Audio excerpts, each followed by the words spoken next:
반갑습니다. 여유의 가치투자TV, YBTV의 여유입니다.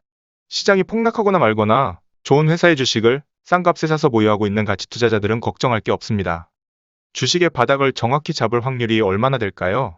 아마 불가능에 가깝지 않을까 싶은데요. 그렇다는 것은 내가 아무리 최저가라고 생각되는 주식을 샀다 하더라도 30% 정도의 하락은 언제라도 어떤 주식을 샀다 하더라도 얻어맞을 수 있다는 얘기죠. 최근 시장 폭락이 결국 찾아가야 할 바닥에 닿기까지의 시간을 좀 더 앞당겨 주었다고 긍정적으로 생각해 보면서 오늘은 아세아 제지입니다. 주요 제품과 원재료는 다 아시다시피 폐지를 가공하여 골판지 원지를 만들고 이 원지를 가지고 최종 제품인 골판지 상자까지 만드는 회사입니다. 수직 계열화되었다고 표현하죠. 우선 폐지 가격과 제품으로서의 골판지 원지 가격 변동 살펴봅니다. 작년 폐지와 펄프 가격이 44%를 넘는 급등을 했습니다. 골판지 원지도 덩달아 오르긴 했는데요. 37%의 상승률로 폐지와 펄프 가격 상승에는 미치지 못합니다. 그런데 올해 1분기에는 원지 가격이 더 올랐습니다. 작년도 물론 실적이 좋았겠지만 올해 1분기에 실적도 좋았을 것이라 예상하는 게 자연스럽겠고요. 원재료로서의 원지 가격 증가와 골판지 원단, 상자 가격의 증가율을 보시겠습니다. 골판지 원단과 상자의 원료가 되는 원지 가격이 작년과 올해 1분기 각각 27%, 11%가량 증가했습니다. 이를 원료로 사용한 골판지 원단과 상자의 가격도 비슷한 수준의 상승률을 보여줍니다. 골판지 원지와 원단, 상자 가격 인상은 인플레의 원인도 물론 있겠습니다만 대양제지, 화재의 영향이 크다고 하네요. 어쨌든 최근 폐지 가격의 상승은 일단 멈춘 것으로 보이지만 여전히 2020년 대비 높은 수준에 머무르고 있어 당분간은 골판지 업계의 호황이 조금은 더 지속되지 않을까 생각하면서 아세아 제지 1분기 실적부터 체크하겠습니다. 2021년 1분기의 이익이 피크를 찍으면서 전년 동기 대비로는 이익이 줄었습니다만 분기로는 이익 증가세에 재차 시동을 걸었습니다. 연간 실적부터 확인해보는 것으로 아세아 제지 10년 재무제표 분석 본격 시작합니다.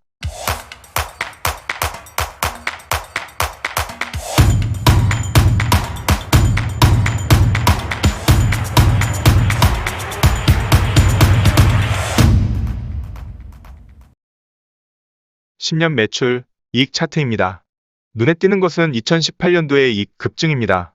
저 당시 공시를 잠시 볼까요? 매출액 6% 증가의 이익은 1700% 정도의 폭증이네요. 이유는 원재료비 하락이라고 하는데요. 여기서 다시 저 당시의 폐지 가격을 살펴보겠습니다. 빨간 네모가 2018년 당시의 폐지 가격이고요. 공시에 나오다시피 가격이 급락을 합니다. 이전에는 만만한 상승이 있었네요. 이 두 가지 사실로 이익의 급증 이유가 자연스레 설명이 됩니다. 원재료 상승으로 제품 가격에 정가가 있었고 원재료 가격 급락에도 제품 가격은 여전히 일정 기간 유지가 되었기 때문이겠죠.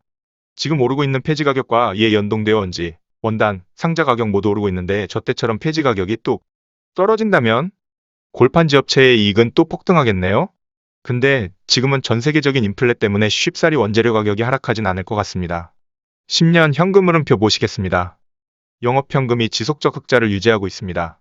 2018년 돈벼락을 맞은 이후부터는 잉여현금 흐름도 안정적으로 쌓아가기 시작합니다. 2018년 이후 질적으로 다른 회사가 되었습니다. 자산 구성 보시겠습니다. 심플하네요. 유형자산이 전체의 60% 정도를 차지하면서 제조업 본연의 자산 구성을 갖추고 있네요. 자, 이제 비율 분석, 우선 성장성입니다. 역시 2018년의 이익 급증이 가장 돋보입니다. 작년에도 매출액 29% 증가에 영업이익 43%의 호실적을 기록했네요. 비율 분석, 수익성 살펴보겠습니다. 2018년 이후 ROE 10% 전후를 유지하고 있습니다. 현재는 14%에 육박하는 ROE로 가장 좋을 때의 모습을 맹렬히 추격하고 있네요. 마진율 역시 2018년 이후로 10% 전후를 유지하고 있습니다. 종이 박수 팔아 얼마나 남기겠어? 하는 선입견이 있으시다면 이 마진율은 그 선입견을 깨기에 충분한 숫자입니다. 최근 전산업에 걸쳐 가장 핫한 업종이 뭐죠? 2차전지가 아닐까 싶은데요. 삼성 SDI의 마진율은 이와 같습니다. 이런 가장 최첨단의 제품 마진율도 8%를 넘기가 어렵고요. 8%를 넘는 마진율이 나온다면 일단은 그 제조업은 충분한 수익을 남긴다고 볼 수 있습니다. 다음, 비율 분석 안정성 체크합니다. 역시 18년 이후 부채 비율과 차입금 의존도가 내려가면서 유동 비율은 상승하고 있습니다. 부채 비율 36%에 차입금 비율 12%로서 탄탄한 안정성 자랑 중이고요. 운전자산의 변동 살펴봅니다. 작년 매출이 29% 증가하면서 재고자산이 50% 이상 증가했네요. 화학업종 등의 제조업 공통의 모습이죠. 역시 지속적 원재료가 인상이 예상되면서 원재료 재고가 2배 가까이 늘어났고요. 제품 재고도 증가했습니다. 이런 재고자산의 증가는 영업이익 대비 영업현금 흐름의 감소를 필연적으로 불러옵니다. 감가상각비와 함께 보시겠습니다. 운전자본이 늘어나면서 영업이익이 증가했음에도 현금 흐름은 제자리 걸음입니다. 환경 변화에 따른 회사의 자연스러운 경영 전략이겠고요. 2014년에는 운전자본이 줄면서 영업현금이 확 늘었네요. 인플레가 안정될 쯤엔 다시 저런 모습이 재현될 것 같고요. 이 회사의 감가상각비를 보시면 20년, 21년 유형자산이 제자리 걸음인데도 감가상각액이 늘어나면서 감가상각 비율이 기존 7%에서 8%로 약간 늘어났습니다. 자, 이제 비율 분석 마지막 활동성 지표 체크합니다. 매출이 늘면서 자산 회전율이 1의 고지를 재탈환합니다. 전통 제조업에서 자산 회전율은 1만 넘어가도 양호한 수치입니다. 현금 회전 일수는 두 달이 채 되지 않는 50일이네요. 원활한 현금 회전이 이루어지고 있다고 볼 수 있고요. 매출액 대비 현금 보유 수준도 13%로 적정입니다. 기업의 도산 위험을 측정하는 G스코어 체크하겠습니다. 2.94의 점수로 대체로 양호한 것으로 나오고요. 코스피 종이 목재 업종 대비해서는 높은 우량성 보여줍니다. 자, 이제 이 기업의 재무 상황 대체로 살펴봤으니 현재 시장에서의 주가 평가는 어떨지 알아보지 않을 수 없겠죠? 가치 지표들입니다. 13.5%의 ROE로 현재 적정 PBR은 1.5가 넘습니다. 그런데 우리 아세아제지 자산 가치의 절반도 인정받지 못하고 있네요. 업종 내에서도 저평가받고 있습니다. 근데 시장 PBR 중앙값이 0.9까지 내려왔네요. 참, 국장의 저평가는 도대체 언제까지 이어질런지 답답하네요. 이제 거의 다 내려온 것 같긴 한데 또 모르죠. 각설하고 아세아제지 PER 보겠습니다. PER이 사도체 되지 않은 초라한 모습입니다. 시장 중앙값 대비, 업종 중앙값 대비 절반 수준의 저평가인데요. 좀 심하다고 생각될 정도네요. PSR, PCR 모두 현저한 저평가입니다. 자, 이제 투자 판단의 또 하나의 중요한 요소죠. 배당을 살펴보겠습니다.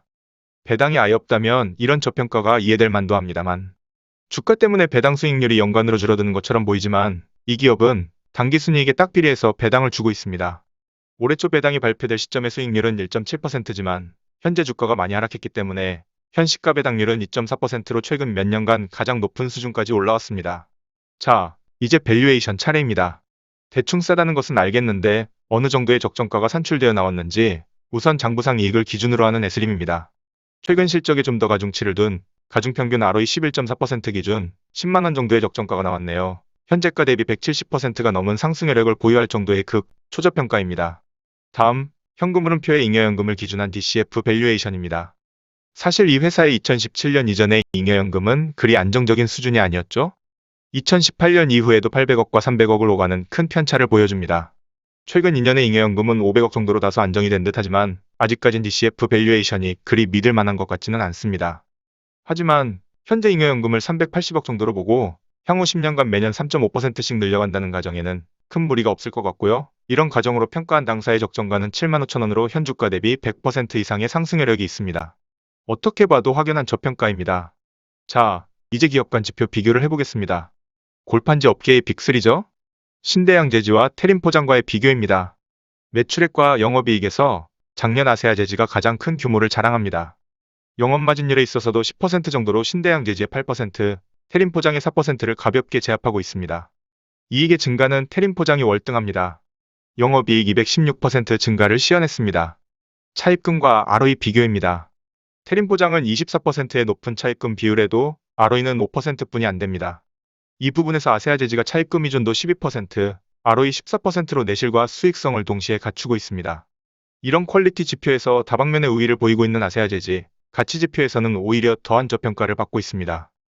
PBR 0.5, PER 3.7로서 3사 중 월등한 저평가 상태입니다. 배당 수익률도 3사 중 가장 높음에도 불구하고 적정가 산정에서도 확실한 저평가임을 다시 한번 어필하고 있네요. 로그로 보는 월봉 차트 보시겠습니다. 최근의 전반적 시장 침체 상황을 이 차트에서도 여실히 보여주고 있습니다.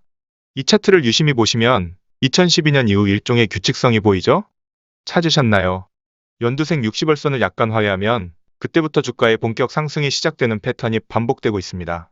지금은 최근의 시장 폭락으로 60월선에 딱 닿아 있네요. 지금부터 사모아가기 시작하면 올라도 좋고 내려도 좋고 여기서 더 내려가면 싸게 살 수 있어 좋고 본격 상승이 임박해서 좋고 올라가면 돈 벌어서 좋고 이래도 좋고 저래도 좋은 상황이죠?